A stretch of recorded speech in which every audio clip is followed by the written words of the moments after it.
Hi, I'm Gary. Welcome to my channel. Today I'm looking at the brand new Eurofighter Typhoon FGR.4 starter set in 1/72 scale from Airfix. It was released at the end of February 2025 and is an entirely new moulding. Let's start with a look at the box it comes in first.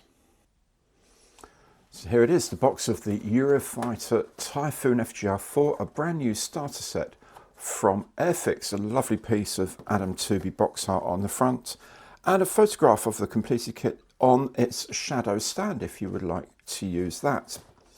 At the top here is a quick side view that apparently is actual size of the kit. 220mm long, 153mm across, and the kit contains 43 pieces, not necessarily all of which you're going to be using. The box also comes with a token for 1 flying hour. Now, if you're in the Airfix Club, you can collect these towards a free kit in the future. If you're not in the Airfix Club, or if you're on you don't care to collect them, perhaps give a thought to sending that to Models for Heroes, who can turn it into models to help veterans and former members of the Blue Light Emergency Services dealing with issues as a result of their service. It says here it's a skill level 1 kit, which is very much what a starter set should be. On the back of the box is the scheme layout and the placement for the decals. Or decals are only red numbers here, or red boxes with white numbers in them. These are colour callouts for the different pieces. You can see here there are 6 paints here.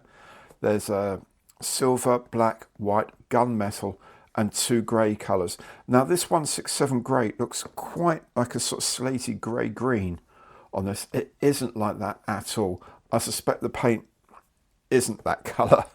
It's probably there just to highlight where it should go. It really will not be that colour. In any case, I'm not using the paints here. I'll be doing my own scheme, or a different scheme, I should say, which will be fun when I come around to making it. So that's the box. As you can see, it's a hanging style box. It's designed to sit on a shelf, hanging on in a toy shop, getting your attention with that lovely box art. Let's have a look inside the box and see what you get for your money.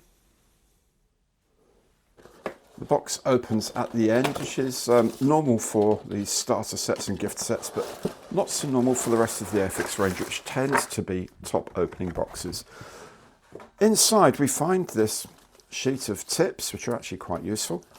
The instruction leaflet, which will also include somewhere inside the decal sheet as well. Let's find that, because it's not a very big, there we go, decal sheet as well. There's a bag with some glue and the 6 paints. There's 2 Humbrol brushes, a number 4 and a number 0. And there's the box of bits of the aircraft itself. Let's look at all these bits in a more detail now. Let's have a look at these in a bit more detail.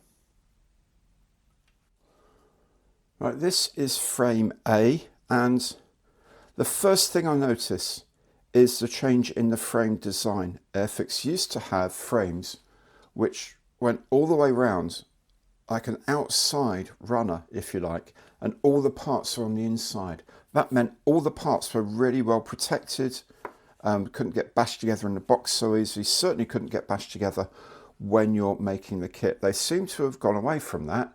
I'm guessing it saves a bit of plastic, but it is not a great idea in my opinion. I think this is a mistake from them. Firstly, already we can see some damage to some of the, one of these parts has come off. This is a brand new kit. Anyway, not impressed by that. The parts on here, this is obviously the 2 fuselage halves, the 2 fins, some main wheels, that's 1 main wheel there, 1 main wheel there, some gear doors, undercarriage legs, some more doors, nose gear door, nose wheel, other nose wheel is missing, it's in the bag actually, and undercarriage doors. So that's frame A.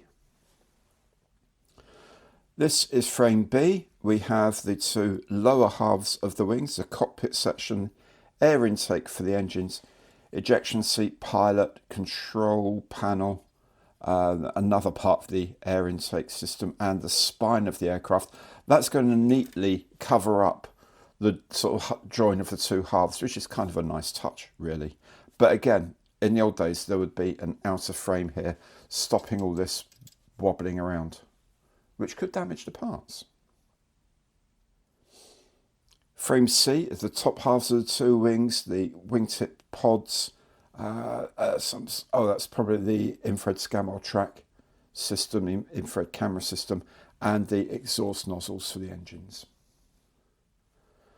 And then finally frame D, these are the nose canards on the aircraft, the outer wing pylons, and these two bits here are the shadow stand. Frame E for Echo is a single piece canopy and windshield. Now, as this is a starter set, you get pretty much everything you need to keep you going. So 6 paints here. So 11 is silver, 33 is black, matte black, 34 is matte white, 53 is gunmetal, so that's like a sort of a metallic dark grey, if you'd like. 165 is the all-over aircraft grey, and 167 is the radome grey. There's a tube of polystyrene cement. I really don't like using those. And there's 2 brushes. One is a number 0, which is quite fine, and one's a number 4, which is for much bigger areas. Those are included in your pack. We have a look at the plastic moulding. You know what? It's not bad at all. Look at the plastic moulding. It seems reasonably clean. This strake on the side is nicely produced in relief. The panel details are assessed. They're quite big, but you know what? For this scale, they're going to have to be. Otherwise, you won't see them. If you do them to scale, it would just be like basically flat plastic. The wheels, I've got a bit of detail on them. Tyres and the hubs and stuff, not too bad. Yeah, they look okay. I mean, not like ecstatic over them, but you know, they'll do. Good enough. Good enough.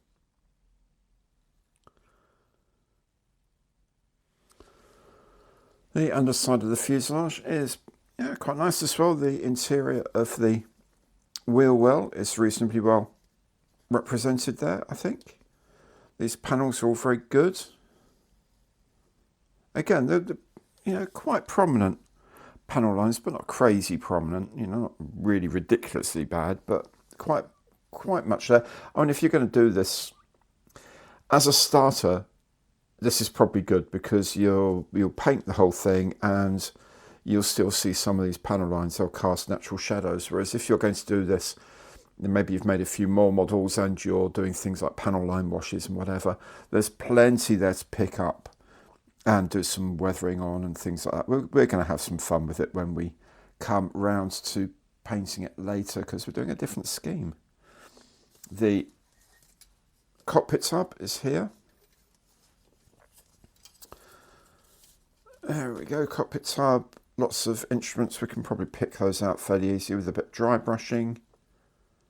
Not too bad to look at. And there's a pilot figure as well. Looks a little smaller than most pilot figures, I guess. Looks a bit 176 and not 172, but it is what it is. Modern flying kit. Yeah, that should paint up nice. There's plenty of detail in there to pick out. Anyway, the face has got enough detail, we can pick that out. And again, with the canopy closed, you're not going to see that much sharpness anyway, so we can do a bit of smoke and mirrors work on that to make it look a lot sharper than it actually probably is. But yeah, good. But what it is still very, very, very frustrating is that the way the whole frame just sort of twists and turns and moves because it's not rigid, because there's no outer run of the frame.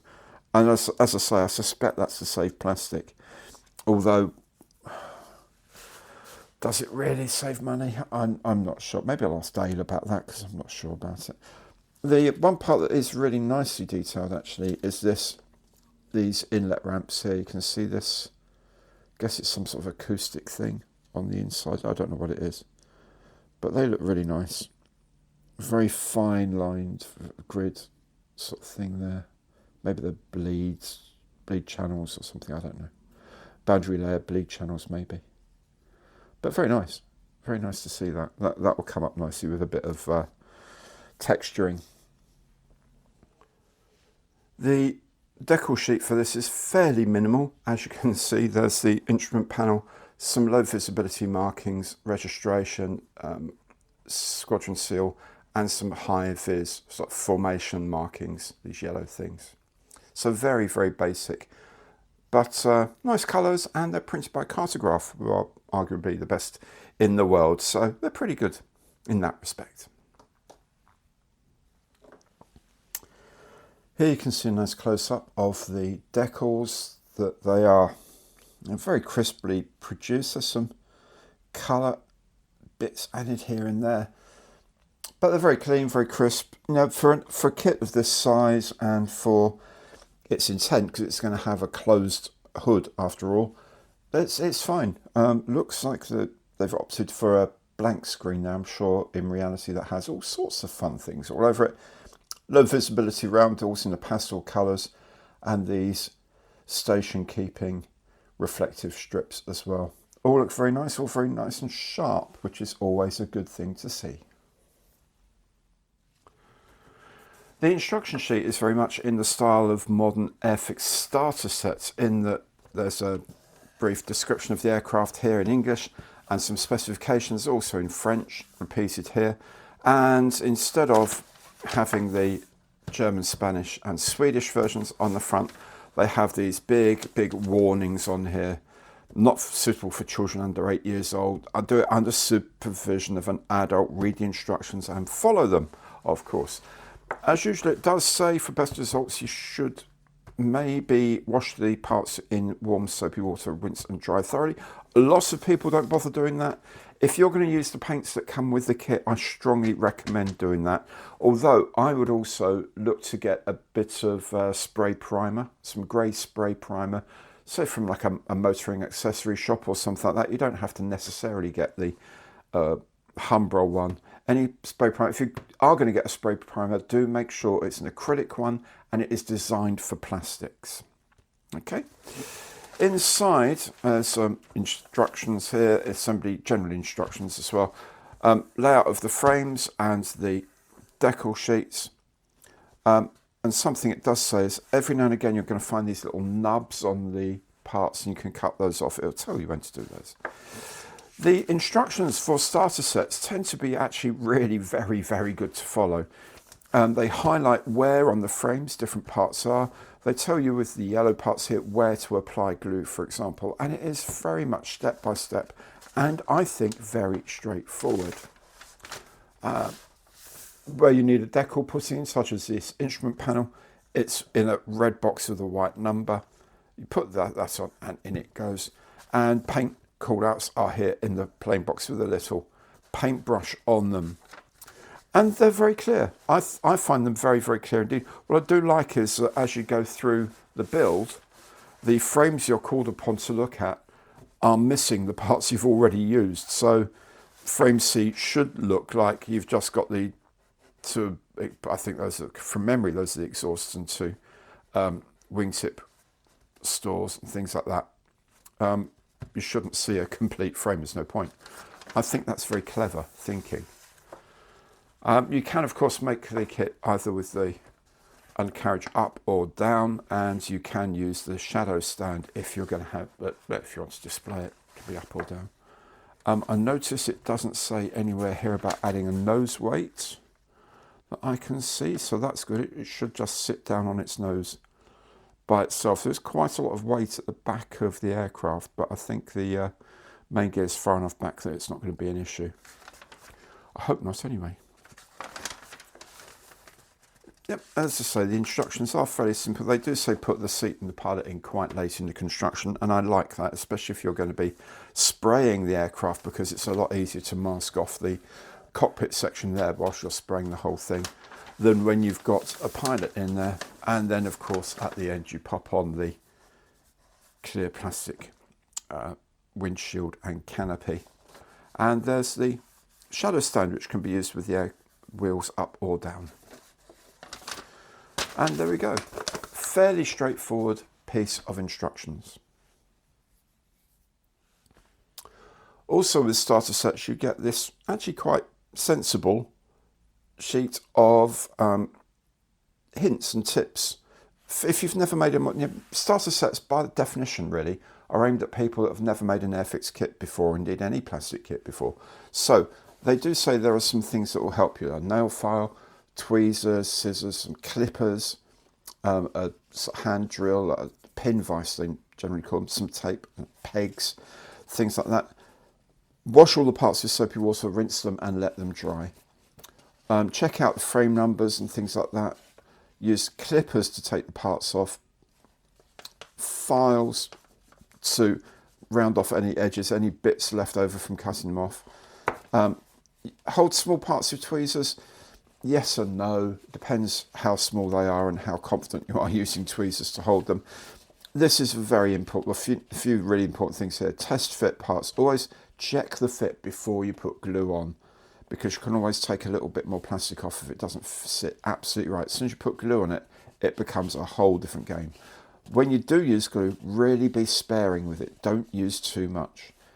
And clip parts together or use tape to hold them together whilst the glue dries, which will take some time. Now with these acrylic paints, you do need to stir them very thoroughly. They suggest painting smaller parts like the pilot whilst the part is still on the frame, which is relatively sensible. Again, another important thing, apply time to dry between coats. A lot of these paints really will work best if you sort of dilute them down very, very slightly with water and do lots and lots of different coats. That'll give you a nice smooth finish, but do leave plenty of time between them. They say 2 hours. I would say longer than that if you can, but 2 hours is about a minimum really.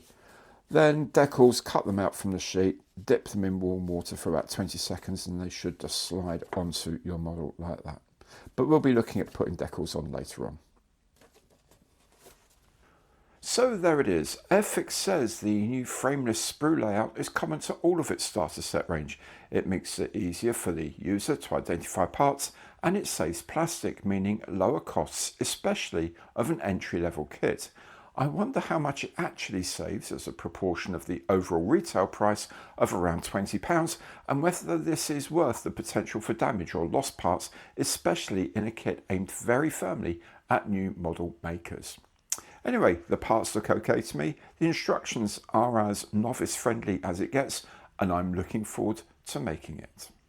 If you enjoyed the video, please remember to give it an imperial thumbs up, hit the notification bell and subscribe to the channel. It's free and it's a great way to show your support. Thanks so much for watching today and goodbye.